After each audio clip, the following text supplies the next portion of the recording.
सामाजिक अनुसंधान कितने प्रकार का होता है। विभिन्न अध्ययन क्षेत्रों के आधार पे, उद्देश्यों के आधार पे इसमें सामाजिक अनुसंधान के अनेक प्रकार हो सकते हैं। तो आज हम चर्चा करेंगे कि सामाजिक अनुसंधान के मुख्य प्रकार कितने हैं, कौन कौन से हैं, उन्हें समझने का प्रयास करेंगे। सामाजिक अनुसंधान के मुख्य प्रकारों में एक प्रमुख है अन्वेषणात्मक या निरूपणात्मक अनुसंधान, जिसे हम कहते हैं। जब किसी सामाजिक घटना के पीछे छुपे हुए अज्ञात तथ्यों को ढूंढने का प्रयास किया जाता है, जिसके बारे में कोई जानकारी पहले से नहीं है, नए तथ्य ढूंढने का प्रयास किया जाता है, तो ये अनुसंधान अन्वेषणात्मक या निरूपणात्मक अनुसंधान के उसमें जाना जाता है, कहते हैं इसको। इसे किस प्रकार से आयोजित किया जाता है? संबंधित जो क्षेत्र है उससे संबंधित जितनी भी प्रकाशित और अप्रकाशित साहित्य है, पत्र पत्रिकाएं हैं, उनका अध्ययन किया जाता है ज़्यादा से ज़्यादा, जिससे कि प्राकल्पना को निर्मित किया जा सके, प्राकल्पना को बनाया जा सके। प्राकल्पना वह पूर्व विचार होता है, अनुसंधान से पूर्व बनाया गया, कि जिसके आधार पर हम लोग तथ्य इकट्ठे करते हैं और उसका परीक्षण करके सिद्धांतों का निर्माण करते हैं। प्राकल्पना का निर्माण तभी संभव है, या हमारी जो अंतर्दृष्टि या एक विभिन्न जो पक्ष हैं उसके बारे में हम लोगों के पास में विचार तभी आते हैं जब हम उसकी साहित्य का गहन रूप से ज़्यादा अध्ययन करें, प्रकाशित और अप्रकाशित। घटना से संबंधित अनुभवी व्यक्तियों का सर्वेक्षण कर उनका मार्गदर्शन प्राप्त किया जाता है। जो घटना से जुड़े हुए अनुभवी व्यक्ति हैं पहले से, उनका सर्वेक्षण किया जाता है संबंधित का, ताकि उस घटना के बारे में ज़्यादा से ज़्यादा तथ्य ढूंढे जा सके, और इस मार्गदर्शन के आधार पर अनुसंधान कार्य है वो हम लोग करते हैं। घटना से संबंधित प्रत्यक्ष और अप्रत्यक्ष उत्तरदाता दोनों चुने जाते हैं। कई बार वो घटना से सीधे संबंधित हो सकते हैं, कई बार घटना से सीधे संबंधित नहीं होते हैं। तो प्रत्यक्ष और अप्रत्यक्ष दोनों ही उत्तरदाताओं का चुनाव इसमें है, वो करते हैं। जैसे कि हम बाल अपराध की बात करें तो एक बाल अपराधी वो घटना से सीधा संबंधित है, प्रत्यक्ष उत्तरदाता है, और जबकि बाल अपराध घटित होने वाले आसपास के जो एरिया है, उस क्षेत्र अपराध घटित होने वाले आसपास के अंदर जो क्षेत्र के निवासी हैं, जो भी उस घटना को देखते हैं, समझते हैं, जानते हैं उसके बारे में, वो उस घटना से जुड़े हुए अप्रत्यक्ष उत्तरदाता हो सकते हैं। विषय से संबंधित प्रश्नों का निर्माण एवं प्रश्न पूछना इसका प्रमुख एक कार्य है, जिसमें हम विषय के संबंध में प्रश्नों का निर्माण करते हैं। घटना के सभी पक्षों के ऊपर गहन रूप से ध्यान केंद्रित करते हैं, जिससे कि एक अंतर्दृष्टि उत्पन्न होती है, जिसके आधार पर हम कुछ गहन निश्चित निष्कर्षों तक पहुंचने का प्रयास करते हैं। सामाजिक शोध के अंतर्गत किस प्रकार से कार्य किया जाता है? सबसे पहले पूर्व प्राकल्पनाओं का वर्तमान परिस्थितियों के संदर्भ में विश्लेषण किया जाता है। उस घटना से जुड़ी जितने भी संबंधित सिद्धांत हैं या प्राकल्पनाएं जो पहले से निर्मित हैं, उनको परीक्षित किया जाता है कि वो वास्तव में सही हैं या गलत हैं, तथ्यों के आधार पर। समस्या की ओर अनुसंधानकर्ता का ध्यान केंद्रित करना, कि समस्या किस प्रकार की है उसके ऊपर ध्यान केंद्रित करना होता है, और किस प्रकार का अध्ययन करना है, तो उसको समस्या को चुनना होता है। नई प्राकल्पनाओं का निर्माण करना, पूर्व में जो प्राकल्पनाएं चल रही हैं उसके अलावा इसके संबंध में नई प्राकल्पनाएं कौन सी हो सकती है। अंतर्दृष्टि उत्पन्न करने वाली घटनाओं का विश्लेषण करना, कि किन किन चीज़ों से उसके बारे में ज़्यादा अंतर्दृष्टि आएगी, और नवीन क्षेत्रों का विकास करना कि और कौन नए नए क्षेत्रों से वे तथ्य हैं ढूंढे जा सकते हैं। शोध प्रविधियों की उपयुक्तता की संभावना का पता लगाना। शोध की जो प्रविधियां हैं उसकी उपयुक्तता है या नहीं है, वो इस संबंध में जो तथ्य इकट्ठे किए जाएंगे या अध्ययन किया जाएगा उसके लिए उपयुक्त रहेगी नहीं, इसकी संभावनाएं तलाशी जाती है। शोध कार्य की आधारशिला तैयार करना, रिसर्च डिजाइन, जिसको कि किस प्रकार की से शोध किया जाएगा उसकी सारी रूपरेखा तैयार करना। विज्ञान की सीमाओं का विस्तार करना, अर्थात उसके संबंध में जो भी अभी तक सीमित ज्ञान था और उसको विस्तार देना ताकि ज़्यादा से ज़्यादा अध्ययन है वो सूक्ष्म अध्ययन किया जा सके। महत्वपूर्ण विषयों पर ध्यान केंद्रित करने के लिए सूचनादाता को प्रेरित करना, उसको प्रेरणा देना ताकि ज़्यादा से ज़्यादा सूचना उत्तरदाता दे सके। शोध कार्य में जितनी भी अनिश्चितताएं हैं वो उत्तरदाता की हो या श्रम की हो या धन की हो, सभी प्रकार की जो अनिश्चितताएं हैं उनको दूर करने का प्रयास किया जाता है। क्षेत्र की हो तो इसमें उनको दूर करने का हम लोग प्रयास करते हैं। दूसरा प्रकार का अनुसंधान होता है वो वर्णनात्मक अनुसंधान के नाम से जाना जाता है। वर्णनात्मक अनुसंधान से तात्पर्य होता है कि जिस संबंध में कहा गया कि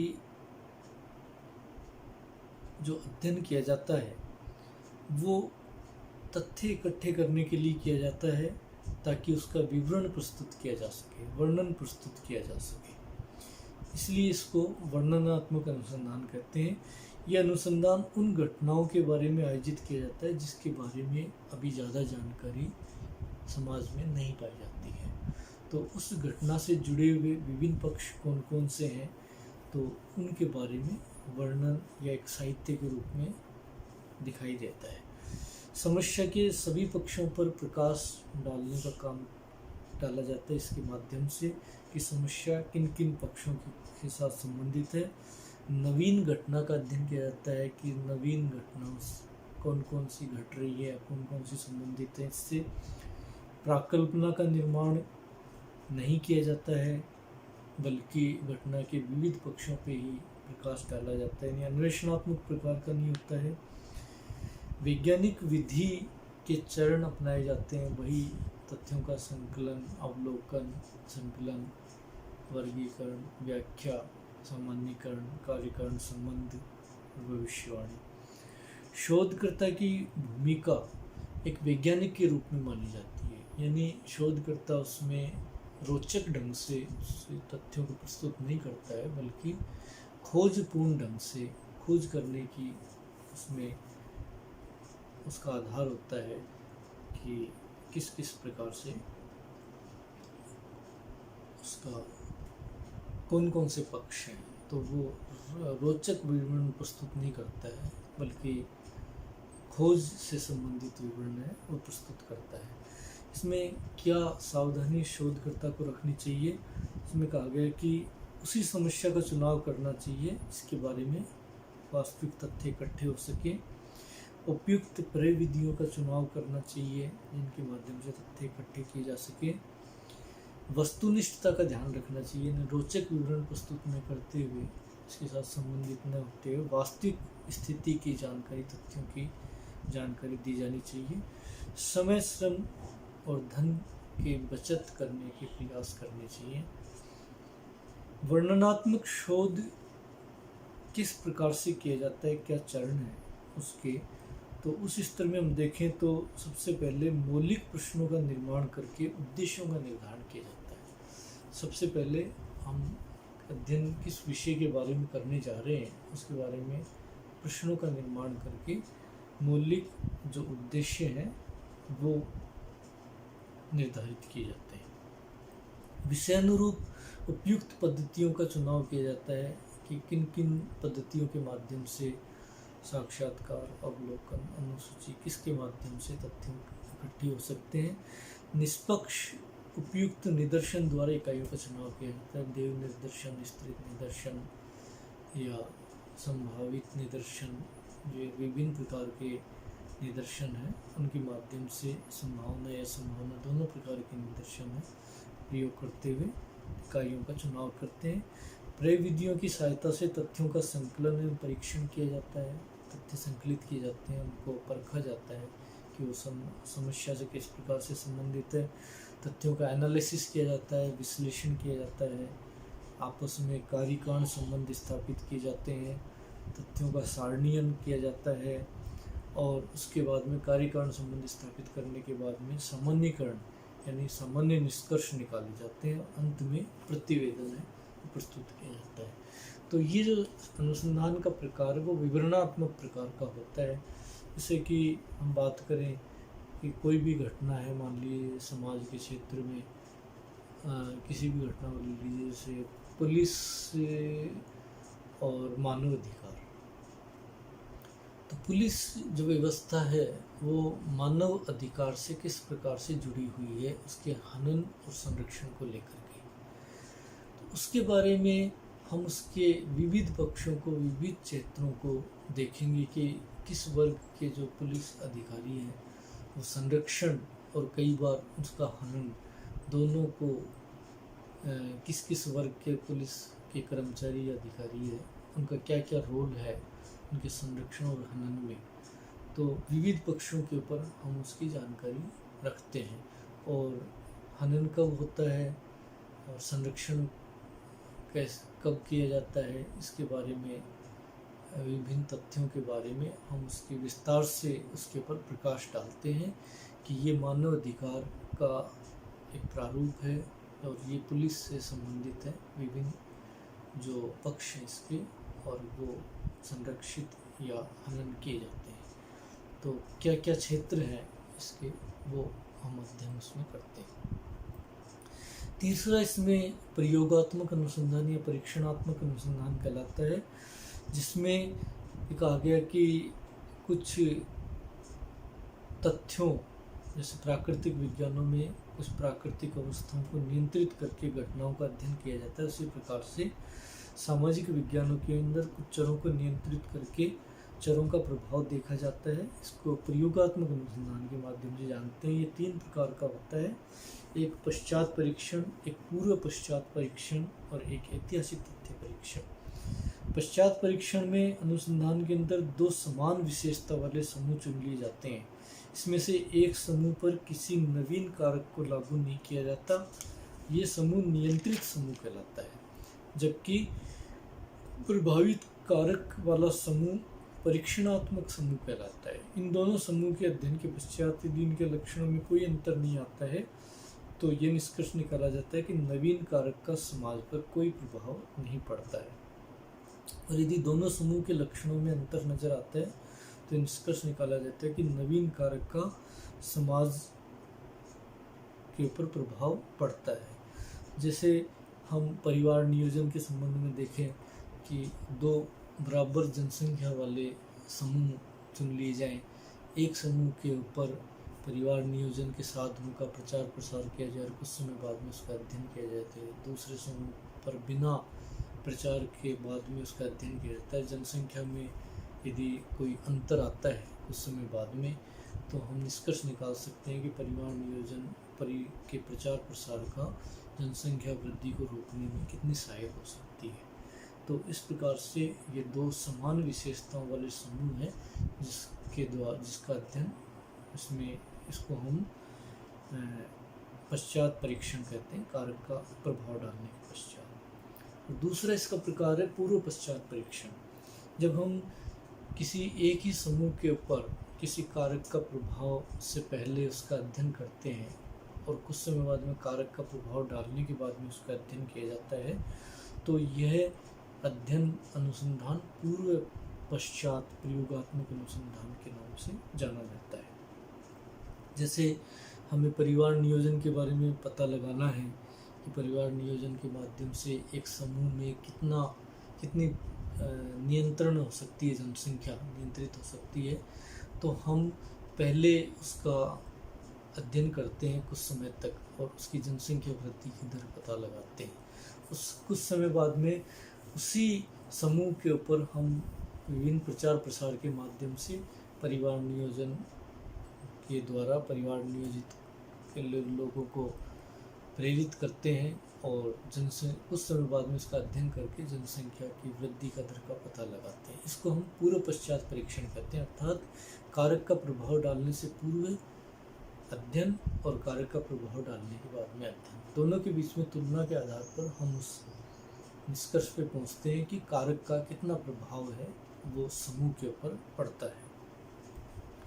ऐतिहासिक तथ्य परीक्षण, ये विधि, इसका प्रयोग भूतकालीन घटनाओं के लिए किया जाता है, क्योंकि भूतकालीन घटनाओं की पुनरावृत्ति संभव नहीं होती है और नियंत्रण संभव नहीं होता है। तो इस विधि में प्राचीन अभिलेखों के माध्यम से विभिन्न पक्षों का तुलनात्मक अध्ययन किया जाता है और महत्वपूर्ण निष्कर्ष निकाले जाते हैं। ऐसे समूह चुने जाते हैं जिसमें एक समूह में कोई घटना घटित हो चुकी होती है, दूसरे समूह में वो घटना घटित नहीं होती है, दो समूह में अंतर होता है।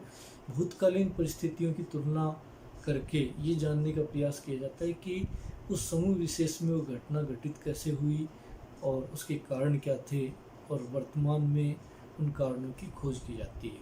जैसे कि अनुसूचित जातियों के अंदर कल्याणकारी योजनाएं, कि अनुसूचित जातियों का कल्याणकारी योजनाओं का किन किन जातियों को कितना कितना लाभ मिला और उनके विविध पक्षों को किस प्रकार से प्रभाव पड़ा है। तो दो समान विशेषता रखने वाली अनुसूचित जातियां हैं, उनके अंदर हम भूतकालिक के आधार पर, अभिलेखों के आधार पे, उसकी प्रगति के आधार पर ये जानने का प्रयास करते हैं कि दोनों में किस प्रकार का परिवर्तन है, वो भूतकालीन तथ्यों के आधार पर आया है। एक इसका प्रकार विशुद्ध अनुसंधान कहलाता है। ये अनुसंधान केवल ज्ञान प्राप्त करने के लिए किया जाता है। इसमें किसी समाज की आवश्यकता पूर्ति या किसी समस्या का हल करने से संबंधित नहीं होता है, केवल ज्ञान के लिए ज्ञान प्राप्त करने का उद्देश्य इसमें होता है। और इसमें पुराने सिद्धांतों में संशोधन किया जाता है, सामाजिक विज्ञानों के विकास में सहयोग प्रदान किया जाता है इसके द्वारा। जैसे हम परिवार की उत्पत्ति के बारे में जानना चाहते हैं, परिवार के प्रकारों के बारे में जानना चाहते हैं, जिसका उद्देश्य किसी प्रकार की समस्या या किसी प्रकार की आवश्यकता से जुड़ा हुआ नहीं होकर के, बल्कि उस संस्था या संरचना का अस्तित्व समाज में किस प्रकार से आता है और उसके विविध पक्ष कौन कौन से हैं, तो उसके बारे में जब जानने का प्रयास किया जाता है तो वह विशुद्ध अनुसंधान की श्रेणी में रखा जाएगा।